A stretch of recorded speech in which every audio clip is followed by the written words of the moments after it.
Good morning everybody. So welcome to the very first video of mine. I'll be taking your physics subject to bridge you from class 10 to 11.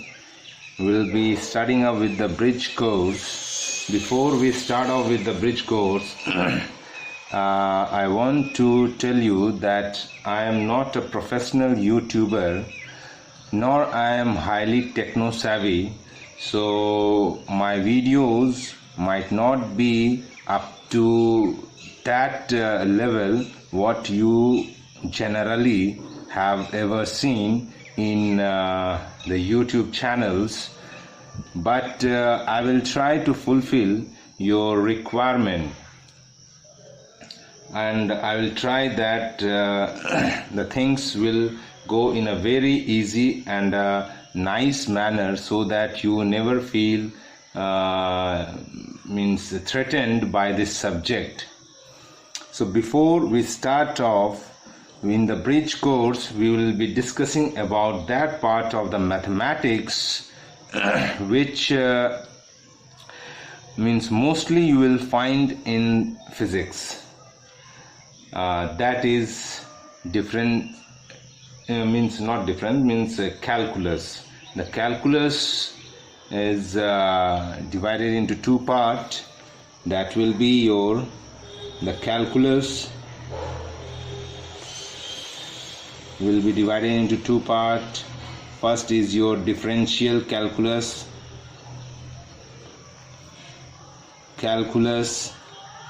and the other one will be your integral calculus. The differential calculus will be taken by one of my co-colleague, Miss Shushmita Priya, and I'll be discussing about the integral calculus. Before we discuss anything about the integral calculus, I just want to tell that they both are just a reverse process of each other. Means the differential calculus is the reverse process of the integral calculus, and the integral calculus is the reverse process of the differential calculus. So in a very simple way, suppose that I am discussing about the integral calculus. So how I can define integration or the integral calculus? In short, we also say it as integration. So how we will define it as? The integration is the reverse process of differentiation. In a very simple and layman definition for this. So what is integration? It is the reverse process of differentiation. So you will be discussing about the differential calculus by Ms. Shushmita Priya. So I'll just take up with the integral calculus, and we will discuss about integral calculus, and we will try to know कि integral calculus basically physics में अपनी क्या capability रखता है. वैसे maths में बच्चे integration का मज़ा 12th में लेंगे इन डिटेल. अभी फ़िलहाल हम वो बातें करेंगे जो फिज़िक्स के लिए आवश्यक है. तो पहले ये जानते हैं कि इंटीग्रल कैलकुलस हमारे लिए कर क्या सकता है. तो बेसिकली इंटीग्रेशन कैलकुलस दो तरह के होते हैं. तो इंटीग्रल कैलकुलस जो है ये दो तरह के होते हैं. एक हो गया indefinite integration, and the second one is definite integration. Mostly in physics we discuss about the definite integration. इसको सिंबॉलिकली अगर यदि देखा जाए तो इंटीग्रेशन का जो सिंबल होता है वो कुछ एस की तरह होता है, खींचा हुआ. एस को खींच दिया है. और जो इनडेफिनिट की मैं बात करूं तो यहाँ पे कोई एक फंक्शन को ही इंटीग्रेट करेंगे. तो फंक्शन इज ये आप बोलो तो ये y को ही मैं मान लिया function of x, y is function of x, तो यहाँ एफ एक्स लिख दिया। एक्चुअली में यहाँ पे वाई के फॉर्म में हो या किसी और के फॉर्म में हो, which is a function of x, तो y is a function of x into d x. तो ये इसका सिम्बॉलिकली रिप्रेजेंटेशन हुआ। इनडेफिनिट इंटीग्रेशन में ये ऐसा कुछ फंक्शन होगा विद डी एक्स। जब बात करें डेफिनिट का, तो डेफिनिट में ये सेम होगा, बस यहाँ पे क्या होगा कि हमारे पास एक रेंज होगा, एक लिमिट होगा कि from x1 to x2 means this function is varying from x1 to x2। तो बेसिकली यहाँ पे जो आता है इनडेफिनिट में, यहाँ पे रिजल्ट इनडेफिनिट होता है, मतलब कि यहाँ पे जो आंसर आता है वो डेफिनिट नहीं होता है। क्या है कि एक पूरा का पूरा परिवार यहाँ पे आता है जिसमें तरह तरह के बच्चे और बच्चियां रहते हैं।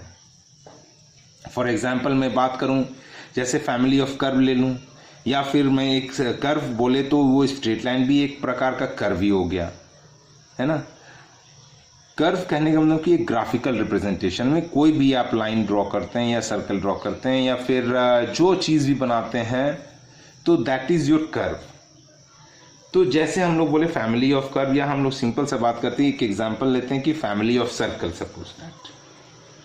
अभी क्या है कि एक कॉमन सेंटर लेकर के एक फैमिली ऑफ सर्कल लिखा, उसमें अगर मैं इक्वेशन ऑफ सर्कल लिखा, उसमें एक पर्टिकुलर रेडियस से मैं अगर यदि सर्कल बनाऊं तो ये मेरे को एक सर्कल मिलेगा। अभी मैं इसी को सेंटर लेते हुए अगर यदि कोई दूसरा रेडियस से मैं सर्कल बनाऊं तो मेरे को ये, तो मैं क्या कर रहा हूं कि रेडियस को चेंज करूं तो अलग अलग मेरे को एक सर्कल मिल रहा है।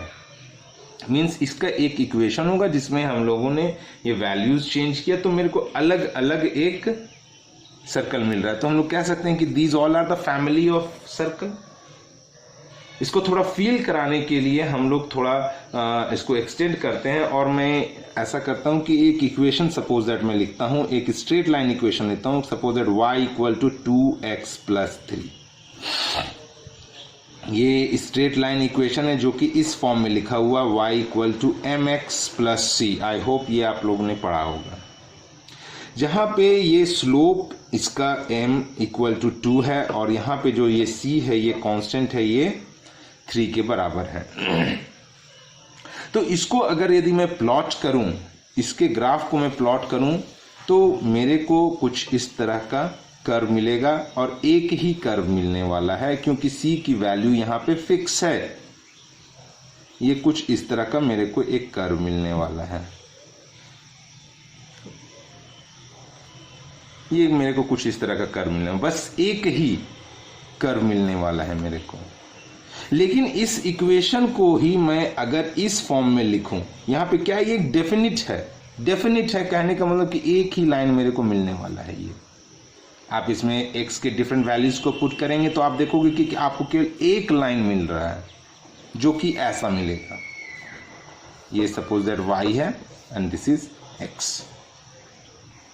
सपोज दैट इसको मैं इस फॉर्म में लिखूं कि y is equals to 2x plus c।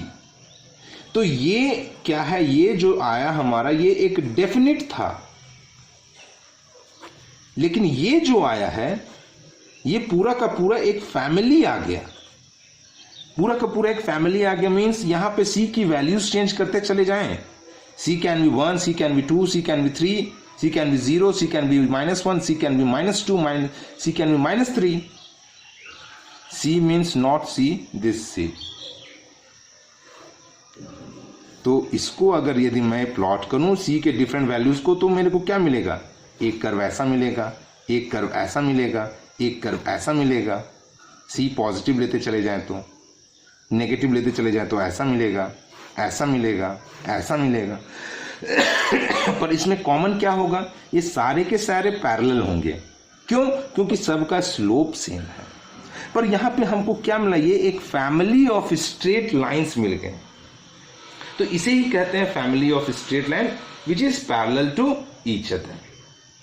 यहाँ पे c के वैल्यू को चेंज कीजिए और स्ट्रेट लाइंस मिलने लगेंगे और सारे के सारे पैरेलल होंगे क्योंकि सबका स्लोप सेम है। तो ऐसी चीज को ही हम लोग कहते हैं इनडेफिनिट। यहाँ पे जो हम लोग को मिला ये क्या है, इनडेफिनिट है, ये कोई भी डेफिनिट नहीं है, यहाँ फिक्स नहीं है। यहाँ पे क्या है, हमने फिक्स कर दिया c का वैल्यू 3 है तो यही एक लाइन मिलने वाला है मेरे को, तो ये डेफिनिट हो गया, ये इनडेफिनिट हो गया। यहाँ पे क्या मिला, एक फिक्स मेरे को मिला, यहाँ पे पूरा का पूरा फैमिली मिल गया। खैर इन सब चीज़ों को इन डिटेल आप पढ़ोगे क्लास 12 में। फिलहाल मैं अपने वापस आता हूँ इस जगह पे। आई होप कि डेफिनिट और इनडेफिनिट में थोड़ा बहुत आपको समझ में आया हो। ये this is your very first class, तो इट मे हैपन कि आप लोगों को थोड़ा सा लगे कि सर ना जाने क्या क्या बोल रहे हैं, क्या क्या बता रहे हैं, but trust me students, you will find very easy these things, है ना। लेट्स कैरी ऑन एंड सी। चूंकि ये सारे नए हैं इसलिए आप लोगों को हो सकता है अभी ऐसा महसूस हो रहा हो कि ना जाने हम लोग क्या पढ़ रहे हैं। खैर चलें, अब हम लोग डेफिनिट इंटीग्रेशन की मैं बात करता हूँ, जो कि मोस्टली हम लोग फिजिक्स में यही हमारा यूज होता है। अधिकतर हम लोग फिजिक्स में डेफिनिट का ही इस्तेमाल करेंगे। चलिए, तो यहाँ पे क्या है, एक डेफिनिट फिक्स रिजल्ट आ रहा होता है मेरे को। तो चलिए अब डिस्कस करते हैं डेफिनेट इंटीग्रेशन की। तो बेसिकली ये हमें क्या देता है, और ग्राफिकल, इसको हम लोग ग्राफिकल रिप्रेजेंटेशन से समझने की कोशिश करेंगे। तो सपोज दैट एक ग्राफिकल रिप्रेजेंटेशन से समझने की कोशिश करते हैं, और एक हम लोग एक ग्राफ बनाते हैं। कोई भी एक ग्राफ बनाया, सपोज दैट ये एक इक्वेशन है जिसको हम लोगों ने बनाया, ये y and this is x, और ये इक्वेशन लिया मैंने y equal to 2x minus 3। Suppose, ये मैंने सपोज कर लिया कि ये एक इक्वेशन मैंने बनाया। अब मैं बोल रहा हूं कि इस पॉइंट और इस पॉइंट के बीच में मेरे को एक एरिया निकालना है, इस कर्व के अंदर का एरिया निकालना है। तो सपोज दैट यहाँ का जो हमारा कोऑर्डिनेट भी दिया हुआ है कि suppose that this is 1 0 and this is से 3 and 4, 1 0 एंड 3 4। 3 4 कहने का मतलब कि ये 4 हो गया, ये 3 हो गया, है ना। This one is 3 and this one is 4। This is 1 0 mean this is 1 and along y axis it is 0। I hope ये तो बेसिक चीजें आपको मालूम होगी। तो यहाँ पे अगर हम एरिया निकालना चाहें तो हमारे लिए बहुत ही आसान है। इस पूरे का एरिया निकालना चाहें तो ये बहुत ही आसान है। क्या निकालेंगे, ये ट्राइंगल मिला तो हाफ बेस, बेस क्या हो जाएगा, ये हमारा हो गया 3 0 ना, ये पॉइंट, तो 3 - 1 इज इक्वल्स टू 2, तो बेस इज 2। और व्हाट इज हाइट, तो this is 4 and this is 0, तो 4 - 0 इज 4, तो ये हमारे को मिल गया 4 स्क्वायर यूनिट। तो एक इस तरह का अगर मेरे को एक रेगुलर कर्व मिला तो हमें कोई परेशानी नहीं खड़ी, हमारे सामने कोई परेशानी खड़ी नहीं हुई एरिया निकालने में। रेगुलर कर्व कहने का मतलब, रेगुलर फिगर कहने का मतलब जैसे हो गया square, rectangle, triangle, parallelogram, trapezium, like that. तो उससे उसका अगर ये हमारा रहा तो हम लोग एरिया निकाल देंगे बड़े अच्छे तरीके से। नाउ सपोज अगर हमारा कर्व कुछ इस तरह का हो और मैं बोलूं कि चलो बच्चों मेरे को इस पॉइंट x1 से ये पॉइंट x2 इनके बीच का एरिया हमको निकाल के दिखाओ भाई, ये वाले पार्ट का मेरे को एरिया निकाल के दिखाओ। तो भाई हम लोग थोड़े संकोच में पड़ जाएंगे कि यहाँ पे तो रेगुलर हमारे को रेगुलर फिगर्स मिले तो हम लोगों ने कितने आसानी से हम लोगों ने एरिया निकाल दिया, पर ये अगर यदि कर्व मिल जाए तो हम लोग कैसे निकालेंगे इसको, एरिया को। तो भाई हम लोग क्या कर सकते हैं, यहाँ पर डिफरेंशिएशन में आप पढ़ोगे या फिर क्लास 9th में भी आप पढ़े होगे, एक होता है delta x, change in x. ये जब भी डेल्टा की बात करते हैं, this represent a bigger change, bigger लेकिन अब जब आप डिफरेंशियल कैलकुलस में पढ़ोगे तो एक बहुत ही minute change means a point next to that point, a point next to that point means ऐसा कि दिख ही नहीं रहा है, कोई ओवरलैप करता हुआ, यहां से यहां के बीच का डिस्टेंस, यहां से यहां के बीच का distance, a point next to the next point.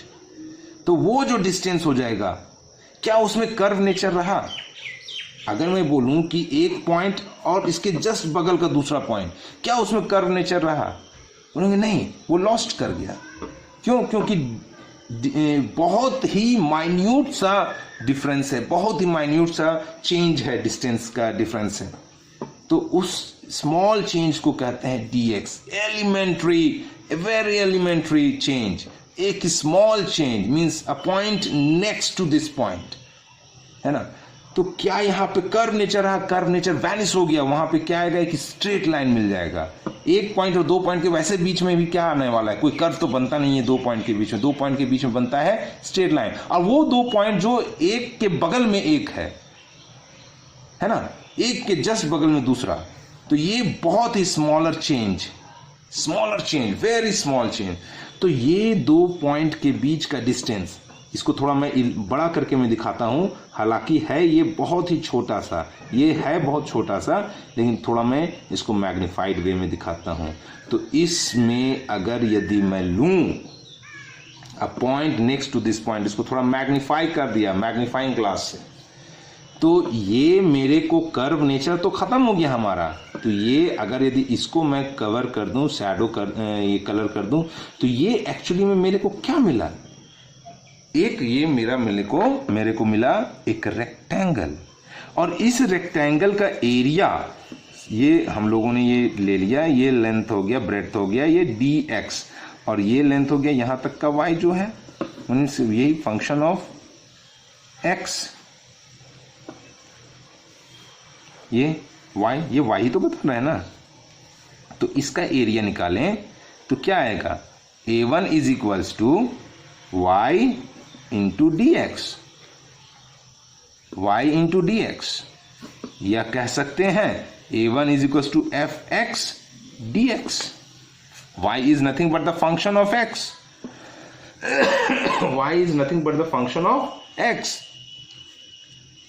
तो ऐसे तो हम लोग काफी एरिया ले सकते। एक ये एरिया हो गया, इसके बगल का एक एरिया हो गया, इसके बगल का एक एरिया हो गया, इसके बगल का एक हो गया, इसके बगल का एक हो गया, इसके बगल का हो गया। तो मतलब यहाँ पे क्या है कि सारा a1 a2 a3 a4 इस तरह से करते हुए n तक मिल गया। तो टोटल एरिया में निकालना चाहूं तो मैं क्या लिख सकता हूं? 1 plus a1 plus a2 plus dot dot dot dot up to an। इसको सिंपल वे में मैं ऐसे लिख सकता हूं कि summation of ai and i is varying from n1 to n। और इसी को एक सिंपल वे में हम लोग लिखते हैं, इसको इस फॉर्म में लिखते हैं। तो integration is nothing but the summation, तो उसको हम लोग कहते हैं a is equal to integration of a, किसी एक को इंटीग्रेशन कर दिए तो ये क्या आया हमारा? fx dx। और ये कहां से कहां तक वैरी कर रहा है? 1 से लेकर के n मीन्स x1 से लेकर के x2 तक, x1 से लेकर x2 तक हमारा ये वैरी कर रहा है। तो ये हो गया हमारा फॉर्मेट। तो लॉजिकली इंटीग्रेशन मेरे को क्या बता रहा होता है?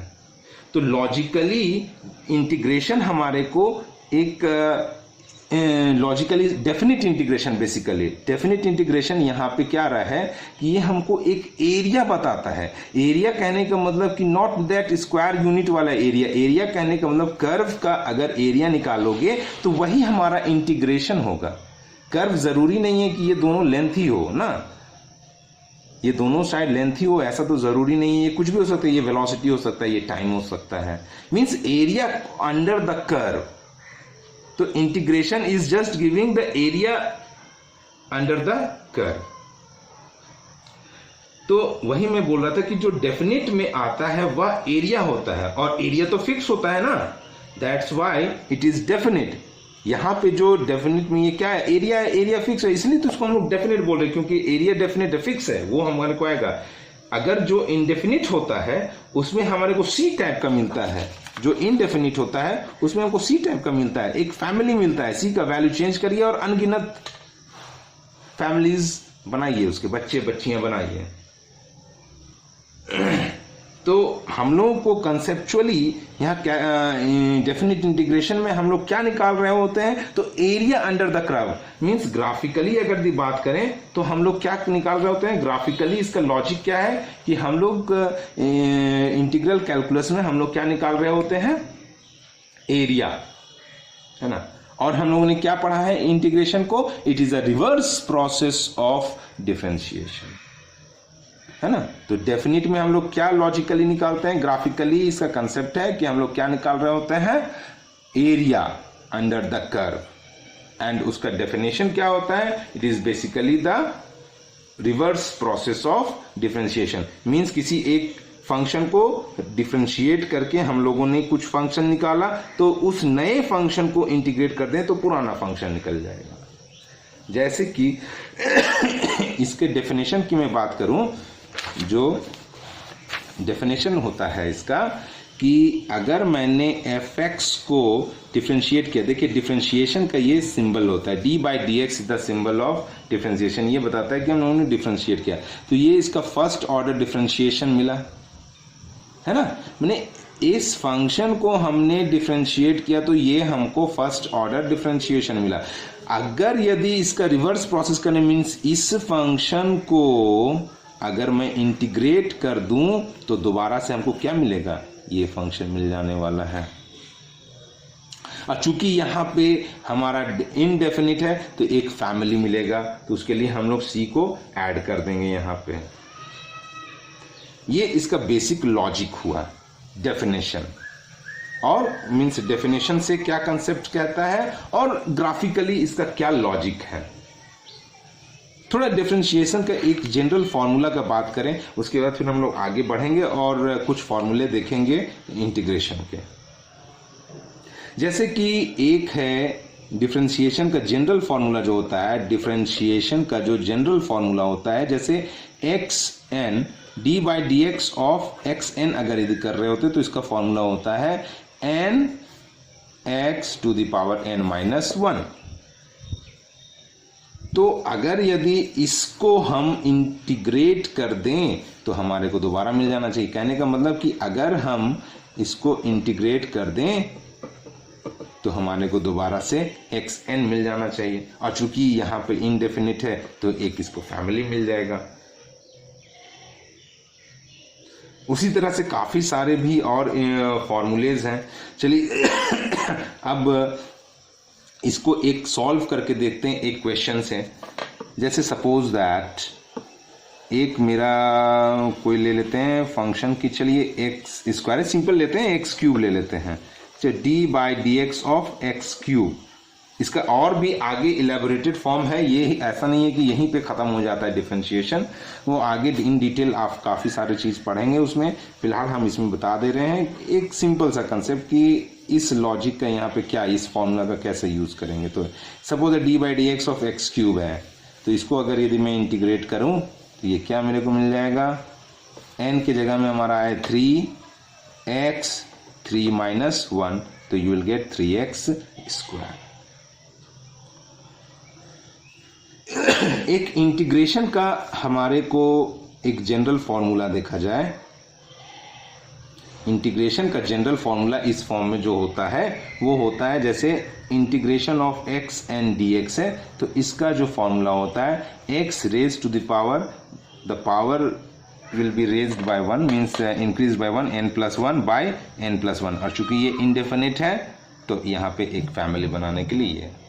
अब यहाँ पे थोड़ा सा देखें और बोलें कि यहाँ पे इसका क्या, यहाँ पे इसको इंटीग्रेट करने पे दोबारा से मेरे को ये मिलता है, चेक करते हैं हम लोग। तो ये क्या है कि अगर इसको इंटीग्रेट करें तो हमको ये मिल जाना चाहिए, ये तो डिफरेंशिएशन का लॉजिक है। तो देखते हैं भाई, जैसे ये क्या हो गया कि अगर यदि 3x स्क्वायर को मैंने इंटीग्रेट किया, इंटीग्रेशन में देखिए ये फंक्शन हो गया और एक dx होता है ना, ये देखिए फंक्शन विथ dx, तो ये एक फंक्शन हो गया 3x² और dx। इसको अगर यदि मैं ये करूं, इस फॉर्म में तोड़ूं तो क्या आएगा, 3 जैसे कांस्टेंट है ना, जो भी कांस्टेंट टर्म होगा चाहे वो डिफरेंशिएशन में हो, जैसे d/dx ऑफ 5x³, तो यहाँ पे ये 5 ऑटोमेटिकली बाहर आ जाएगा, तो d/dx ऑफ x³। ये सारे रूल्स हैं, आप लोग पढ़ेंगे। तो जो कांस्टेंट होता है वो हमेशा बाहर आया, तो यहाँ पे भी कांस्टेंट 3 है, तो चाहे वो डिफरेंशिएशन हो या इंटीग्रेशन हो, दोनों में से ये कांस्टेंट बाहर आ जाएगा, तो ये भी यहाँ पे बाहर आ जाएगा, तो 3 बाहर आ गया, इंटीग्रेशन ऑफ x² dx। तब अब इसको आगे मैं बढ़ाता हूँ, 2 + 1 n+1 है ना, बाय n+1 2 + 1 प्लस फैमिली बनाने के लिए c हम लोग लिख सकते हैं, चूंकि ये इंडेफिनिट है। तो ये क्या आ गया, 3x³ बाय ये 3 कट गया, आया हमारा x³, ये देखिए प्लस c। चूंकि ये इंडेफिनिट है तो हम लोगों को जोड़ना ही पड़ेगा, कोई उपाय नहीं है हमारे पास। x³ देखो यहाँ पे x³ को डिफ्रेंशिएट करके ये लाया, तो इसको इंटीग्रेट करके x³ आ गया। तो यही इसका लॉजिक है। चलिए एक हम लोग देख लेते हैं रूल फॉर डेफिनेट इंटीग्रेशन को हम लोग कैसे यूज करेंगे। तो रूल फॉर डेफिनेट इंटीग्रेशन, इसको हम लोग कैसे यूज करेंगे। सपोज दैट ये एक function dx a to b है, तो इसको इंटीग्रेट करने पे एक नया फंक्शन आया, सपोज दैट कैपिटल fx। तो इसको हम लोग कैसे लिखेंगे, अब ये आया, तो यहाँ पे c तो हम लोगों को नहीं लगाना चूंकि ये डेफिनिट है, तो स्क्वायर ब्रैकेट के अंदर रखते हैं और इसको a to b लेते हैं। अभी यहाँ पे क्या होता है कि इसका यूज कैसे करेंगे, तो एक बार जो है वो फंक्शन हम लोग क्या करते हैं, this is known as the upper limit and this one will be known as the lower limit. तो एक बार क्या करते हैं, अपर लिमिट x की जगह में हम लोग क्या यूज करेंगे यहाँ पे, b - fa। तो ये इसका रूल हो गया। एक सिंपल सा क्वेश्चन लेकर के हम लोग इसको समझने की कोशिश करते हैं कि सपोज दैट एक इक्वेशन आया है, एक इक्वेशन हमने लिया है या एक क्वेश्चन है कि इंटीग्रेशन ऑफ x dx, ये सिंपल लेते हैं पहले, ये 2 to 3। तो इसको अगर इंटीग्रेट करें तो हमारे को जो इंटीग्रेशन करने पर क्या मिलेगा, तो फॉर्मूला क्या था, तो भाई x to the power n+1 by n+1। तो x to the power n, यहाँ पे n क्या है, 1 है, तो 1 + 1 by 1+1। चूंकि ये डेफिनिट है इसलिए हम लोगों को c लगाने का आवश्यकता नहीं है, सीधे इसको स्क्वायर ब्रैकेट में लिखेंगे और ये क्या लिखेंगे, 2 to 3। तो ये मेरे को मिल गया x² by 2 to 3। अभी ये 2 तो कांस्टेंट है, तो इसको मैं बाहर निकाल सकता हूँ, ये 2 मैंने कहने का मतलब ये हाफ, तो इसको मैं ऐसे लिख सकता हूँ हाफ। अब यहाँ पे इसका ऑपरेशन स्टार्ट होगा, जैसे fb - fa, upper limit minus lower limit. तो एक बार x का वैल्यू 3 पुट करेंगे तो 3² माइनस एक बार x का वैल्यू 2 पुट करेंगे तो 2²। तो ये क्या आया, हाफ 9 - 4, तो 9 - 4 इज 5, तो इट इज 5/2। तो ये इसका रूल है कि डेफिनेट इंटीग्रेशन को हम लोग यूज आखिर करते कैसे हैं, इसको हम लोग करते कैसे हैं। कुछ और क्वेश्चंस हम लोग करेंगे, फिलहाल हम कुछ बेसिक फॉर्मूले हैं जो हम लोगों को यूज होता है, उसको आप देख लो, है ना। तो इसका एक स्क्रीनशॉट लेकर के इस फॉर्मूले को अपने पास लिख करके रख लेना। बेसिकली इतने फॉर्मूले हैं जो कि जनरली आपको फिजिक्स में यूज हो जाते हैं, है ना। जैसे हो गया ये तो जनरल फॉर्मूला हो गया ये, और मैंने डिफरेंशिएशन इंटीग्रेशन दोनों का लिखा है ना, ताकि आपको समझने में आसानी हो। ये कहने का मतलब ये होता है कि ये दोनों एक दूसरे के जस्ट अपोजिट हैं। तो यहाँ पे जैसे मैंने d by d x of x n किया तो ये n x to the power -1 ये डिफ्रेंशिएशन में, तो उसी तरह से अगर इसको इंटीग्रेट करें तो ये फॉर्मूला हमारा आएगा ये। तो ये जनरल फार्मूला फॉर डिफ्रेंशिएशन था, ये जनरल फार्मूला फॉर इंटीग्रेशन। अभी क्या है कि D by d x of x केवल कर दें तो वो हमेशा 1 होता है। तो उसी तरह से अगर यदि इंटीग्रेशन ऑफ डी एक्स कर दें मीन्स 1, यहाँ पे कुछ नहीं तो 1 ही हो गया। अगर 1 का इंटीग्रेशन करें तो यहाँ x आ जाएगा। अब प्लस c चल रहा है, ये हमारा कांस्टेंट है। उसी तरह से d by d x of log base E x, अगर यदि ऐसा है तो उसके लिए जो हमारा इंटीग्रेशन होता है वो डिफ्रेंशिएशन होता है 1/x। तो इसको अगर इंटीग्रेट करें 1/x dx को तो log x मिल जाएगा। उसी तरह से d by d x of sine x किया तो cos x आया, तो cos x का इंटीग्रेशन किया तो sin x आया। और चूंकि सारा इनडेफिनिट है इसलिए सब में फैमिली के लिए हम लोगों c जोड़ते जा रहे हैं। उसी तरह से cos x का डिफ्रेंशिएशन किया तो माइनस sin x आया, तो sin x का डिफ्रेंशिएशन करेंगे तो ये माइनस cos x आ जाएगा। tan x का sec स्क्वायर x तो उसका इंटीग्रेशन sec स्क्वायर x का tan x। उसी तरह से काफ़ी सारे हैं। तो यहाँ पे एक कुछ फॉर्मूला है जो कि हम लोगों को यूज में आता है। यहाँ पे थोड़ा सा एक इस 9 नंबर फॉर्मूले में मैं थोड़ा सा ये समझने के लिए हम कह सकते हैं, ये कहने का मतलब ऐसा नहीं है कि इसमें कोई बहुत बड़ा लॉजिक है, लेकिन फिर भी समझने के लिए फॉर अंडरस्टैंडिंग हम लोग इसको इस तरह से समझ सकते हैं कि सपोज दैट कोई फंक्शन रहा ax plus b to the power n, ax to the power ax to the plus b to the power n, इसका डिफ्रेंशिएशन करेंगे तो यहाँ जो जैसे nx to the power n - 1 है वैसे ही होगा n, ये ax to the power ax plus b to the power n - 1। यहाँ देखिए n जैसे इस फॉर्मूला से कंपेयर करें, यहाँ x के जगह में ये पूरा का पूरा टर्म है ax प्लस बी, तो n ये ax plus b to the power n - 1 to the power n - 1। बस क्या है यहाँ जो x का जो कोफिशिएंट है वो मल्टीप्लाई हो गया। उसी तरह से इंटीग्रेशन में यहाँ पे इस फॉर्म में रहा तो क्या हो जाएगा, वही फॉर्मूला देखिए x to the power n plus 1, यहाँ x के जगह में ये पूरा है तो ax plus b to the power n plus 1 by n plus 1। यहाँ पे अगर इंटीग्रेशन के फॉर्म में ऐसा रहा तो ये जो x का कोफिशिएंट है जस्ट डिवाइड हो जाएगा, है ना, बस यही है। फिर एक ये लास्ट है d by d x of E x is simply E x. तो ये हो गया हमारा डिफरेंशिएशन इंटीग्रेशन का कुछ बेसिक फॉर्मूले। हम लोग कुछ और न्यूमेरिकल्स लेकर के आएंगे in the next video. So thank you for this.